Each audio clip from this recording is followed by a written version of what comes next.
Hello fellas.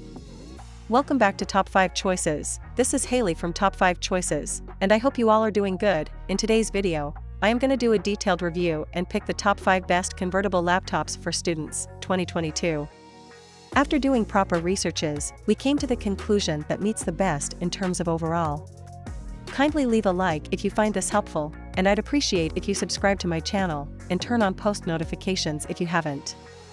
We will be also providing affiliates link to purchase from Amazon. Kindly use it for best offers and purchase from anywhere in the world. We'll be back with more videos. The NVX 360 13's touchscreen display measures 13.3 inches diagonally, a common screen size for ultra-portables.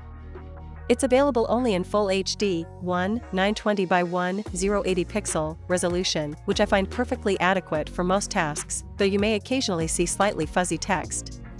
The laptop doesn't have the option of a 4K resolution or OLED display, both of which are available on the more expensive Spectre X360 13. Our review unit's display has an LED backlight with a rated brightness of 400 nits, which is perfectly viewable in most indoor situations.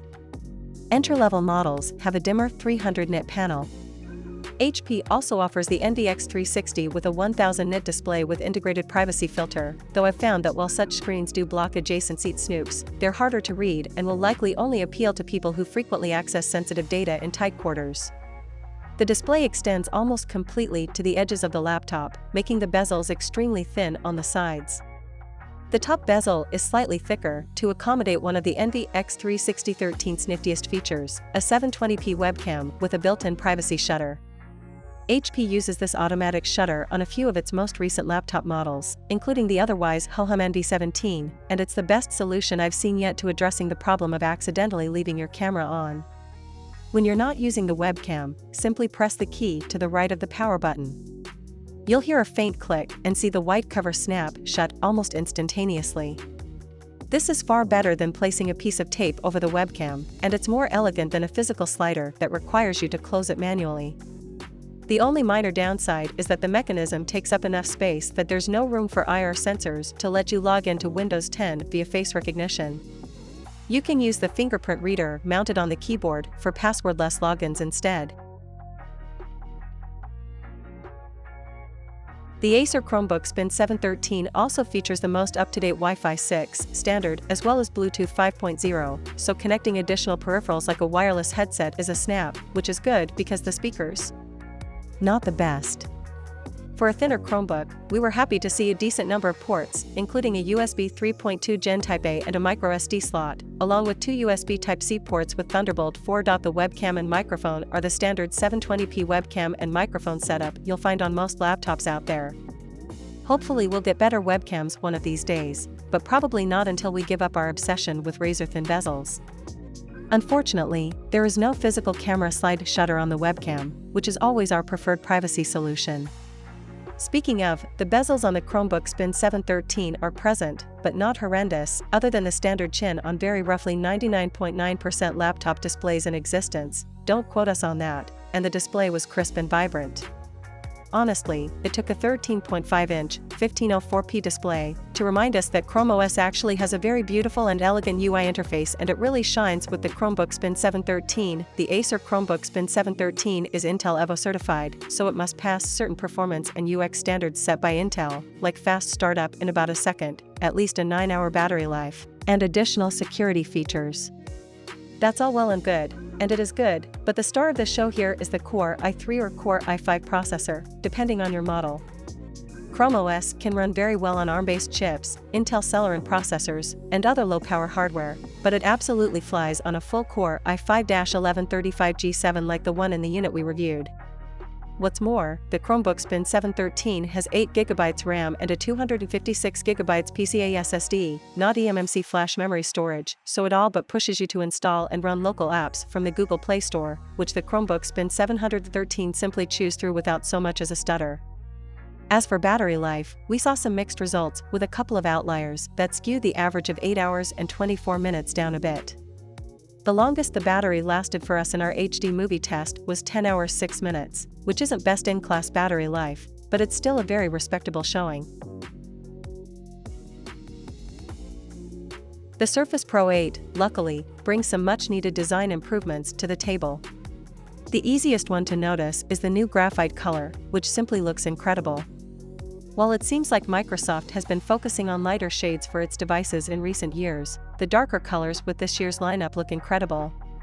The chassis is also refined, with more rounded edges, that seem much more comfortable to hold for long periods of time, rather than the flat sides with sharper corners.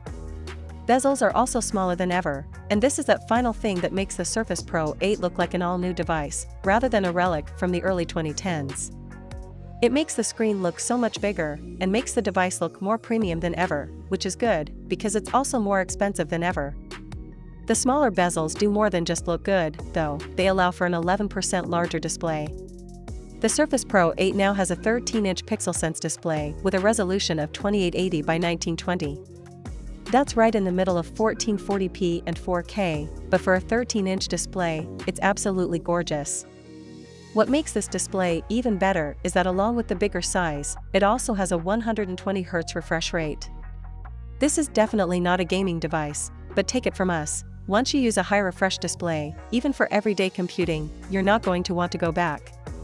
The display is configured to 60Hz out of the box, mainly in the interest of boosting battery life, but you can enable it at any time by going into your display settings.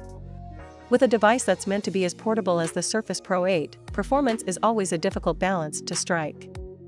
You want it to be fast, but you don't want to push it so hard that battery life goes down the toilet and it becomes too hot to handle. Microsoft has apparently put a lot of effort into re-engineering the internals of the Surface Pro 8, and it allowed the company to configure the processor with a higher TDP than past versions of the tablet, boosting it to 23W instead of the 15W of the Surface Pro 7's processor. That's not going to be a night and day difference, but combine that with just how much faster Tiger Lake, compared to the low-power Ice Lake chips in the last laptop, and Microsoft is claiming up to a 2x performance increase. That's a pretty bold assumption, and unfortunately the Surface Pro 8 falls short of that mark. That doesn't mean that it's not faster. In fact, in Cinebench R15, a test we've retired and replaced with Cinebench R23, the Surface Pro 8 is nearly 50% faster than the Surface Pro 7, which is a pretty incredibly generational increase. The difference isn't as stark in Geekbench 4, but it's still noticeably faster. The HP Spectre X360 14 arrives with a brushed metal design that's available in several color combinations. The 360-degree hinge, which allows the screen to flip back completely, turning the HP Spectre X360 into a tablet-like device, feels solid and reliable. The right-hand side is engraved with the word Spectre, a nice touch that further cements the HP Spectre X360's overall premium feel. In terms of connections, you get an audio in jack and full-size USB port on the right. The inclusion of a full-size USB port is a nice touch for such a thin and light laptop, plus 2 USB-C ports, a microSD port and a physical webcam kill switch on the left. The latter allows you to turn off the webcam when it isn't in use. It's a great feature for people concerned about their privacy. It's definitely a big selling point, and that, along with the full-size USB port and microSD slot, show that it is possible for a thin and light laptop to incorporate multiple connections without compromising design. It certainly puts the 2 USB-C ports of the MacBook Air, M1, 2020, and MacBook Pro 13-inch to shame. Open up the HP Spectre X360 and you're presented with a bright and vibrant screen, surrounded by extremely thin bezels. This gives the device a modern look, while keeping the overall size of the laptop down. It's another case of a Windows 10 laptop looking more stylish than an Apple MacBook, something both HP and Intel will be pleased to learn, and is yet another reason for Apple to consider updating its MacBook designs. The keyboard is large and enjoyable to use, with the keys offering decent travel. They're also backlit, so you can comfortably use them in the dark. The touchpad is nice and responsive. It's wider than you'd expect on a 13-inch laptop, providing a bit more room to move your fingers. There's also a fingerprint scanner to the right of the touchpad for logging into Windows 10. Similar to HP's provision of ports, the company has found a way of cramming a large keyboard and trackpad into a small body. Dell's premium XPS design language casts off any notion that Windows laptops lack the same chic or modern feel of Apple devices. In almost all areas, the XPS 13 2-in-1, 2022, both looks and feels like a top-quality product, and this goes a long way to justifying the price. We had more than a few people coo at the slim design. It's not as thin as a MacBook Air, but it does retain the same strikingly thin appearance. It feels strong but highly portable, making good use of every millimeter of space on the chassis. Strangely though, it still doesn't feel overly light despite only weighing 1.3 kilograms, and it gives the impression of some solid heft when carrying it. We suspect this is purely psychological though, due to the chunky solid feel of the metal lid, but this felt design doesn't really get in the way or make it less portable, but instead somehow works in its favor, reinforcing the notion that you're holding a piece of quality well-built hardware. With the lid closed, the Dell XPS 13 2-in-1 2022 is 13mm high at its thickest point and 7mm high at the narrowest with the lid open. Overall dimensions of 296 by 207 by 13mm, WXDXH, actually make it just slightly smaller than a MacBook Air in width and depth by a few millimeters, which may give you some idea of how thin and portable it really is besides the striking physical appearance. The display is undoubtedly the next high-quality feature that you'll notice on the Dell XPS 13 7390. With bright and sharp colors, even just the Windows desktop and application icons stand out, along with imagery and movies across the full HD+ 1920x 1200 resolution.